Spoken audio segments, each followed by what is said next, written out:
अगर आपके भी मन में नकारात्मक विचार हमेशा आते रहते हैं तो आप अपने से सतर्क हो जाइए, क्योंकि आपके नकारात्मक विचार आपको उतना अधिक नुकसान पहुंचा सकते हैं जितना कोई दूसरा व्यक्ति नहीं। यह आपके सामाजिक, पारिवारिक और आर्थिक सभी क्षेत्रों को प्रभावित करते हैं। अगर आपका संबंध किसी व्यवसायिक क्षेत्र से है तो इसका सबसे ज्यादा असर व्यवसायिक लोगों पर पड़ता है। आइए हम जानते हैं कि नकारात्मक विचार हमारे जीवन को कैसे प्रभावित करते हैं और इन नकारात्मक विचारों से कैसे बचा जा सकता है। एक शहर में दो दोस्त हुआ करते थे। एक का नाम अविनाश था और दूसरे का नाम सुरेश था। दोनों दोस्तों का बचपन एक ही साथ गुजरा था। दोनों की पढ़ाई लिखाई एक ही साथ हुई थी और दोनों की शादी भी कुछ 1-2 वर्षों के अंतराल में हुई थी।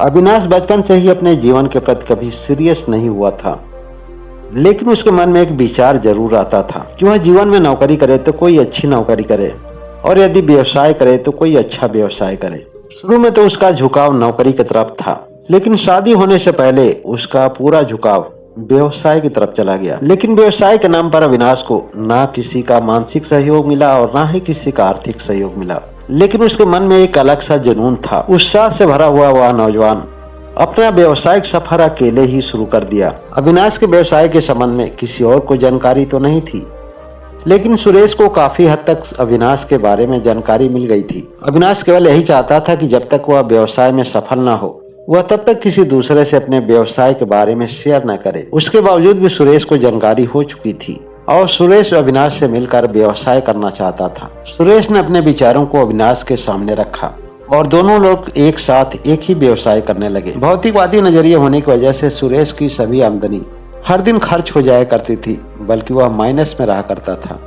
अपने पारिवारिक आवश्यकताओं की पूर्ति नहीं करने की वजह से कुछ ही समय के बाद सुरेश उस व्यवसाय को छोड़ दिया और कुछ और करने लगा। लेकिन अविनाश उसी व्यवसाय को करता रहा। वह अपने कामों में इतना लीन हो गया कि अन्य कई शहरों में भी अपने व्यवसाय का विस्तार कर लिया और सुरेश अपने रोजी रोटी की तलाश में अपने परिवार के साथ किसी अन्य शहर में जाकर बस गया। सुरेश अपने हित मित्र रिश्तेदारों से बहुत सारा पैसा लेकर उस शहर में भी एक कपड़े का व्यापार किया, खुद का एक बड़ा सा शोरूम खोला। सुरेश का शोरूम देख करके लोग वाहवाही करने लगे और सुरेश को तो वाहवाही सुनने की बचपन से ही आदत थी। अविनाश और सुरेश की मुलाकात वर्ष में कई बार होती थी और दोनों लोग एक दूसरे से अपने बिजनेस का जिक्र भी करते थे। लेकिन सुरेश की सबसे बड़ी कमी यह थी कि वह अपने व्यवसाय का कहीं लिखित लेखा जोखा नहीं रखता था कि कितना फायदा हुआ और कितना नुकसान। जब अविनाश सुरेश से पूछता था तो सुरेश यही कहता था कि बिजनेस के संबंध में जोड़ते घटाते तो नहीं है, लेकिन हमारे जीवन उसी के आधार पर चल रहा है। कुछ ही समय के बाद सुरेश की आधी दुकान कपड़ों से खाली हो गई। तब उसकी नजर अपनी दुकान पर पड़ी। सुरेश अपनी जिन आवश्यकताओं की पूर्ति उस दुकान के पैसे से करता था, उस पर तुरंत रोक लगा दिया। दुकान में पहले जैसे कपड़े नहीं थे, इसलिए दुकान पहले जैसे नहीं चलती थी। सुरेश अपने खर्चों की पूर्ति के लिए किसी दूसरे शहर में एक कंपनी में काम करने लगा और उस कपड़े की दुकान पर सुरेश की पत्नी बैठने लगी और इस तरह से सुरेश के पैसे से सुरेश के परिवार का खर्च चलता था। अविनाश को सुरेश की यह स्थिति जानकर बड़ा ही दुख हुआ। सुरेश और अविनाश की मुलाकात किसी एक फंक्शन में हुई थी। अविनाश सुरेश के जीवन के बारे में विधिवत तहकीकात किया। सुरेश के मन में केवल एक ही विचार दौड़ रहा था कि अगर उसके पास ढेर सारे पैसे होते तो उसकी दुकान आज भी वैसे ही चलती। अविनाश ने सुरेश के बारे में बहुत सारे सर्वे किया और उसने देखा कि सुरेश के अंदर एक नहीं बहुत सारी कमियां हैं जो उसे जीवन में कभी भी एक सफल व्यवसायिक नहीं बनने देंगी। सुरेश की कमी यह थी कि वह अपने कमी को कभी न देख पाता था और न ही देखने का प्रयास करता था। अगर उससे कोई पूछे कि बिजनेस में असफल क्यों हो तो उसके पास केवल एक ही जवाब होता था, पैसे का अभाव। और अविनाश सुरेश के इन विचारों का विरोधी था। कई बार सुरेश को अविनाश समझाने का प्रयास किया, लेकिन सुरेश के मन में बैठे हुए कुछ गलत विचारधाराओं के कारण वह अविनाश की बातों को समझने में सक्षम नहीं हो पा रहा था।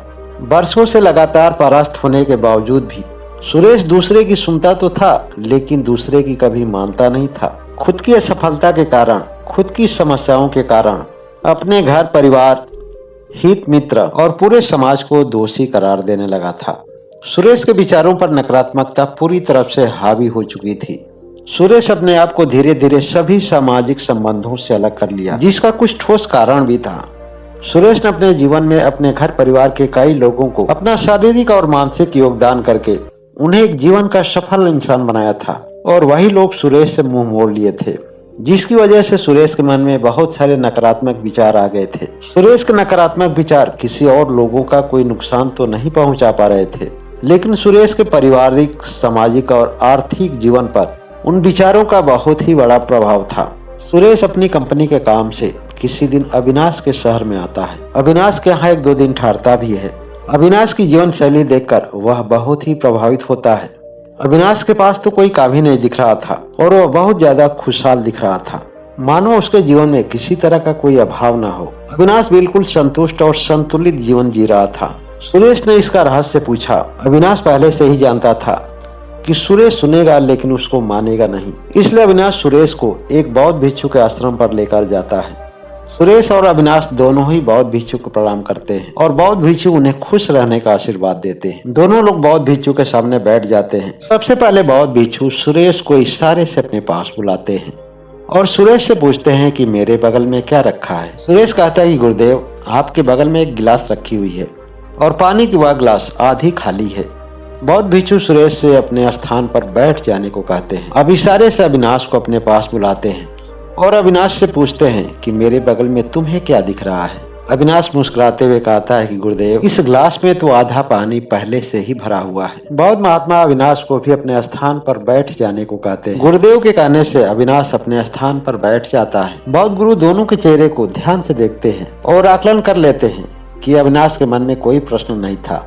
एक ऐसी खुशी थी जो किसी प्रिय चीज के मिलने से होती है, लेकिन सुरेश के मन में केवल प्रश्न ही प्रश्न था। बौद्ध भिक्षु सुरेश से कहते हैं, मन में अगर कोई शंका है, संदेह है, कोई विचार है तो निसंकोच बता सकते हो। सुरेश अपने मन की व्यथा और जीवन की पूरी गाथा एक एक करके बौद्ध गुरु से बताता है। सुरेश की पूरी बातों को ध्यान से सुनने के बाद बौद्ध गुरु सुरेश से कहते हैं, जो मैं बताने जा रहा हूँ उन बातों को पूरी ध्यान से सुनना। जीवन में तुम अपने आप को परेशान मान रहे हो, इसलिए तुम्हें लगता है कि तुम बहुत अधिक परेशान हो। इसका कारण है कि तुम हमेशा अपने आप से अधिक सफल लोगों को देखकर अपने आप को उनसे छोटा समझते हो। तुम्हें ऐसा लगता है कि अगर कुछ चीजें तुम्हारे पास भी होती तो आज तुम शायद उनसे बड़े होते।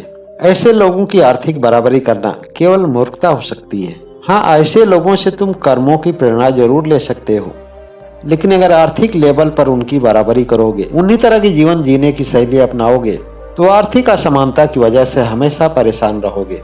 हमेशा एक अच्छे कर्म करने के लिए कर्म करो। प्रतिस्पर्धा में किया गया कोई भी कर्म आदमी को जीवन में कभी भी सुख नहीं दे सकता है। जब तक तुम दूसरे को देख करके, दूसरे से तुलना करके अपने सुख का निर्धारण करोगे, अपने खुशी का निर्धारण करोगे, तब तक इन सभी चीजों से तुम दूर रहोगे। तुम्हारे जीवन में कुछ ऐसे भी क्षण होंगे, अगर तुम ध्यान से देखो तो तुम्हारे पास बहुत सारी चीजों का अभाव रहा होगा, लेकिन तुम्हें अभी देखो कि आज की अपेक्षा तुम उस दिन अधिक खुशहाल रहे होगे। यह कैसे संभव हो सकता है? केवल सोच और विचारों का फर्क होता है। उन दिनों तुम्हारे मन में किसी के प्रति प्रतिस्पर्धा नहीं रही होगी। आदमी का सुख और आदमी की खुशी तो उनके विचारों पर निर्भर करती है। रही बात तुम्हारी व्यवसायिक असफलता की, तो व्यवसाय में हमेशा अपने से अधिक दूसरों पर ध्यान देना चाहिए। तुम्हें भले ही कम फायदा हो, लेकिन सामने वाले को अधिक फायदा होना चाहिए। जो सामने वाले के फायदा की बात सोचता है, उसका कभी नुकसान हो, यह केवल अपवाद हो सकता है। बौद्ध महात्मा ने सुरेश से कहा कि तुम अपने व्यवसाय में काफी दिन तक असफल रहे हो। तुम्हें अपना कुछ समय ऐसे आदमी के साथ देना चाहिए जो अपने व्यवसाय में सफल रहा हो। लेकिन कुछ भी करने से पहले तुम अपने अंदर सबसे पहले सकारात्मक विचारों को बढ़ाओ। अपनी व्यवसायिक सफलता का सबसे मूल कारण खोजो। खुद में मंथन करो कि तुम असफल कब, क्यों और कैसे होते हो। तुम्हारे साथ एक अच्छा दोस्त भी है, वह अपने जीवन में सफल भी है। वह काफी हद तक तुम्हारे जीवन के लिए सहयोगी हो सकता है, बशर्ते कि उसकी कुछ बातों को गुरु ज्ञान समझकर उसे अपने जीवन में फॉलो करना पड़ेगा। किसी भी आदमी को सफल बनाने के लिए प्रकृति और अपने आसपास के लोगों को ध्यान से देखें, उनकी बातों को ध्यान से सुने, तो बहुत सारे मूल मंत्र स्वतः ही उससे मिल जाएंगे। लेकिन कभी कभी आदमी अपने ज्ञान के पटल को अनावश्यक अज्ञानता से इतना भर लेता है कि कुछ नवीन और सही ज्ञान संग्रह होने की कोई जगह ही नहीं बचती है। अविनाश को पता था कि सुरेश की सफलता का सबसे बड़ा कारण दूसरे की नकल करना, दूसरा क्या खा रहा है, दूसरा क्या पहन रहा है, दूसरा कैसे जी रहा है। वह इस बात पर बिल्कुल ध्यान नहीं देता था कि उसकी आमदनी क्या है और मेरी आमदनी क्या है। वह कभी अपनी इच्छाओं पर अपनी इच्छा से प्रतिबंध लगाने का प्रयास ही नहीं करता था। जबकि इस धरती पर जन्म लेने वाले सभी मनुष्य के अंदर असीमित इच्छाएं और असीमित कामनाएं होती हैं और कभी कभी उसके आसपास के माहौल की वजह से, उसके आसपास के वातावरण की वजह से उसकी इच्छाएं बेलगाम घोड़े की तरह हो जाती हैं। दोस्तों, इस कहानी का मूल सार बस इतना ही है कि अगर आप जीवन में अपना कोई लक्ष्य बनाते हैं तो अपने जीवन को पूरी तरह सकारात्मकता से भर दें। असफलता और समस्याओं को भी अपना साधन की तरह देखें और निरंतर अपनी सफलता और असफलता के बारे में देखते रहें। सफल क्यों होते हैं और सफल क्यों होते हैं, जैसे ही आपको पता चलता है आप अपनी सफलता के कारणों को पकड़ लेते हैं और वही आपका मूल मंत्र होता है। दूसरी बात यह है कि अपने जीवन की सभी आवश्यकताओं को अपने आर्थिक क्षमता के आधार पर ही पूरी करें, न कि दूसरे की तुलना करके अपनी क्षमता से बाहर जाएं। ऐसा करने से आपकी समस्या घटेगी नहीं, आपकी समस्या बढ़ सकती है। यह मोटिवेशनल कहानी कैसे लगी आप कमेंट करके जरूर बताएं। कहानी अच्छी हो तो लाइक करें और जो लोग अभी तक इस चैनल को सब्सक्राइब नहीं किए हैं वह सब्सक्राइब करके बेल आइकन की घंटी को दबाना ना भूलें। उम्मीद है कि आप सभी लोग अपना प्यार और सहयोग इसी तरह बनाए रखेंगे।